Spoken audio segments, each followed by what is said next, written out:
You've probably seen the monk mode videos, the dark rooms, the 4 a.m. wake-up calls, the complete social isolation.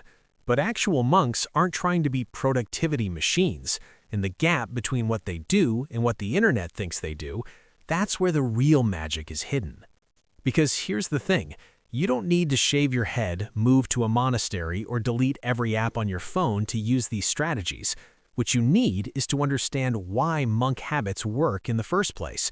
And once you see it, you'll realize you've been making productivity way harder than it needs to be.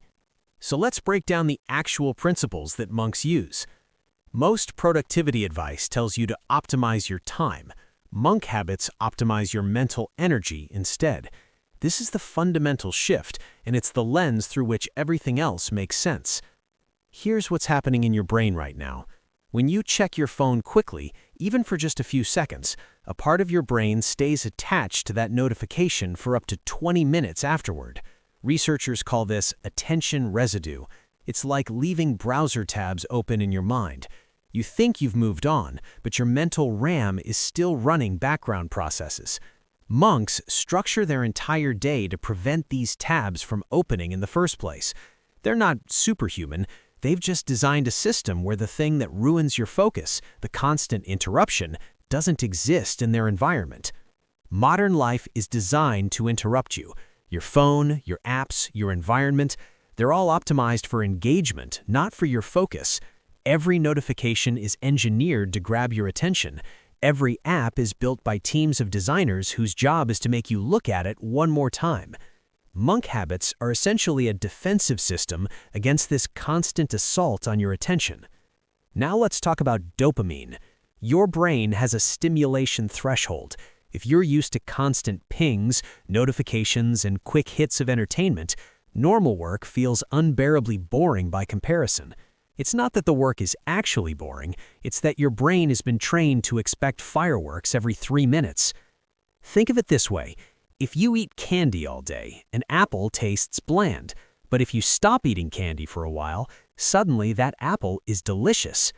Monk habits lower your stimulation threshold so that the work itself becomes satisfying again. This isn't about becoming a robot who doesn't enjoy things. It's about recalibrating so that you can actually focus without feeling like you're fighting yourself the entire time. Habit 1. If-then implementation intentions. Willpower is a terrible productivity strategy because every time you resist a distraction, you're burning mental energy. Monks don't rely on willpower. They rely on pre-decided responses to common situations. The formula is simple.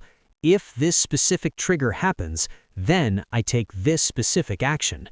For example, if I feel the urge to check my phone during work, then I will take 3 deep breaths and write down what I was about to do. This sounds almost too simple to work, but research shows it automates discipline by removing the decision-making moment. You're not trying to build superhuman self-control. You're trying to eliminate the mental whiplash of constantly deciding whether or not to give in to distractions. When the decision is already made, there's nothing to fight. Here are practical examples. If you sit down at your desk, then you immediately close all unnecessary tabs. If you finish a task, then you take a 5-minute break before starting the next one. If someone interrupts you, then you write down where you were and ask them to come back in 20 minutes. You've created automatic responses that don't require willpower. Habit 2. Radical environmental friction. Monks don't struggle with TikTok because there are no phones in the chapel. They're not heroes with incredible willpower. They've just designed an environment where the distraction doesn't exist. Environmental friction means adding physical or mental steps between you and the thing you're trying to avoid. The genius is that you're not fighting yourself. You're just making the bad habits slightly annoying to access. Move your phone charger to another room. The act of walking to get it creates a buffer against impulsive scrolling. Put your work materials in a specific spot, so starting work requires less activation energy. Delete apps you waste time on and only reinstall them when you consciously decide you want to use them. The monastery version is dedicated spaces for specific activities, no entertainment in work areas, physical distance from distractions. The apartment version is making your bed a phone-free zone, putting your workspace out of sight when you're done working, keeping your TV unplugged unless you consciously decide you want to watch something. Habit 3.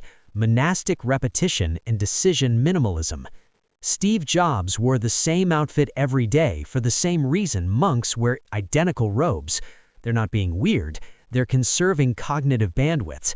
Every decision you make, no matter how small, depletes your mental energy. Your brain has a limited capacity for decisions each day. When you waste that capacity choosing what to wear, what to eat, or which task to do first, you have less energy for the decisions that actually matter.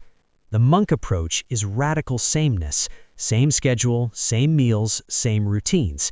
This sounds boring until you realize it creates mental space for creativity and deep thinking. You don't need to wear a uniform, though you could, but you can create decision-free zones in your day. Same breakfast every morning, same work start ritual, same 3 tasks you always do first. The repetition isn't the goal, the freed-up mental energy is. Yes, variety is important for leisure and creativity, but for productivity infrastructure, sameness is your friend. Save your decision-making energy for the work that matters. Habit 4. The Sacred Space Protocol. Your brain forms powerful associations with locations and behaviors. If you work in bed, scroll TikTok in bed, eat in bed, and sleep in bed, your brain has no idea what bed means. It's everything and nothing. Monks have specific spaces for specific activities: chapel for prayer, refectory for meals, cell for sleep, scriptory for work. This isn't just tradition, it's environmental psychology. You probably can't have 5 different rooms, but you can have different zones or even different chair positions. Work at your desk and only your desk. Never work in bed. If you live in a studio apartment, use different corners or rotate your chair to face different directions. When you sit in your work spot, your brain automatically shifts into work mode because that's what this location means. You're not fighting your brain, you're using its natural association-building abilities to your advantage. Even small changes work. Put on specific work music or a specific lamp. Your brain will learn that these cues mean focus time, and over time, concentration becomes automatic instead of forced. Habit 5. Micro-stillness. This isn't about becoming a meditation guru or sitting cross-legged for 2 hours. It's about building buffers between tasks to clear attention residue. Modern productivity often means jumping from meeting to email to Slack to another meeting. But research shows that when you switch tasks, part of your attention stays stuck on the previous task. This is why you can be in a meeting, but still mentally composing the email you were just writing. The monk solution is gaps of stillness between activities. Not productive gaps where you're planning the next thing. Actual stillness where you do nothing and let your brain clear the cache. 5 to 10 minutes of literally nothing between major tasks. Not meditation, not planning, not scrolling. Just sitting, walking without your phone, staring out a window. This feels wasteful until you realize that the next task goes twice as fast because you're fully present for it. Start with 90 seconds between tasks. Close your eyes and take 3 deep breaths. That's it. The stillness doesn't need to be long, it just needs to exist. What monk mode is not. Online monk mode is often sold as a 30-day extreme sprint. Delete everything, wake up at 4 a.m., work 16 hours a day, 0 social contact. This is the opposite of actual monastic life, which is built for decades, not days. The problem with intensity, it creates unsustainable systems. You can white-knuckle through a month of extreme behavior, but you can't build a life on it. When the 30 days end, you crash back to your old habits because the new ones were never designed to last. The actual monk approach is sustainable, repeatable systems that work for years. Gentle consistency beats intense bursts every time.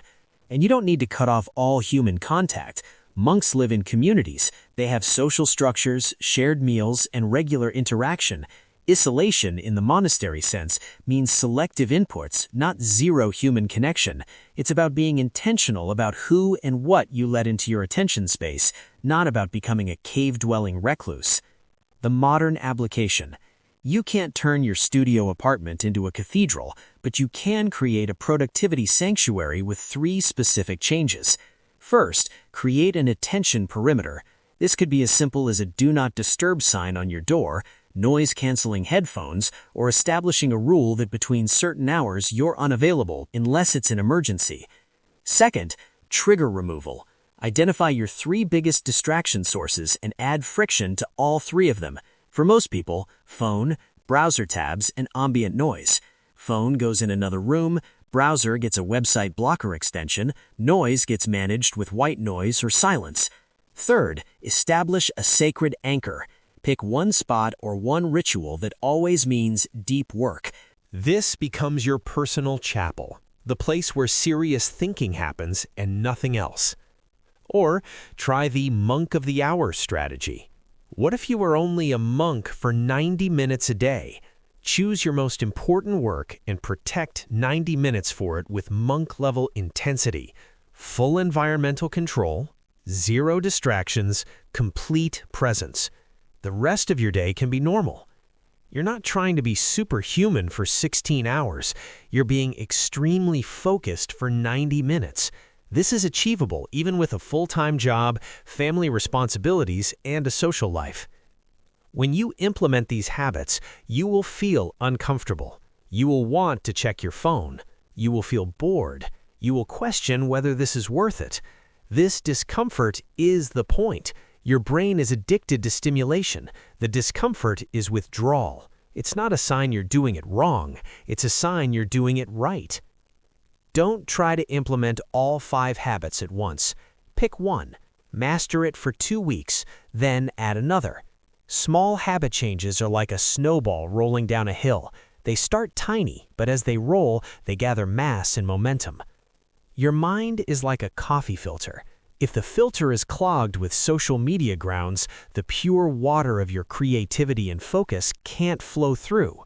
Monk habits are about cleaning the filter, not about grinding harder to push water through a clogged system. You don't need to be perfect. You don't need to wake up at 4 a.m. You don't need to delete Instagram forever. You don't need to become a different person. What you need is to protect small pockets of attention, reduce unnecessary decisions, and create space for the work that actually matters to you. Here's your first step. Pick one monk habit, just one. Implement it tomorrow, not starting Monday or when I'm ready. Tomorrow. Start with environmental friction, prove to yourself that it works, and then decide if you want to go deeper. Monk productivity isn't about becoming someone else. It's about removing the things that prevent you from being who you already are when you're at your best. You've had days where you were focused, present, and productive. These habits just make those days the default instead of the exception.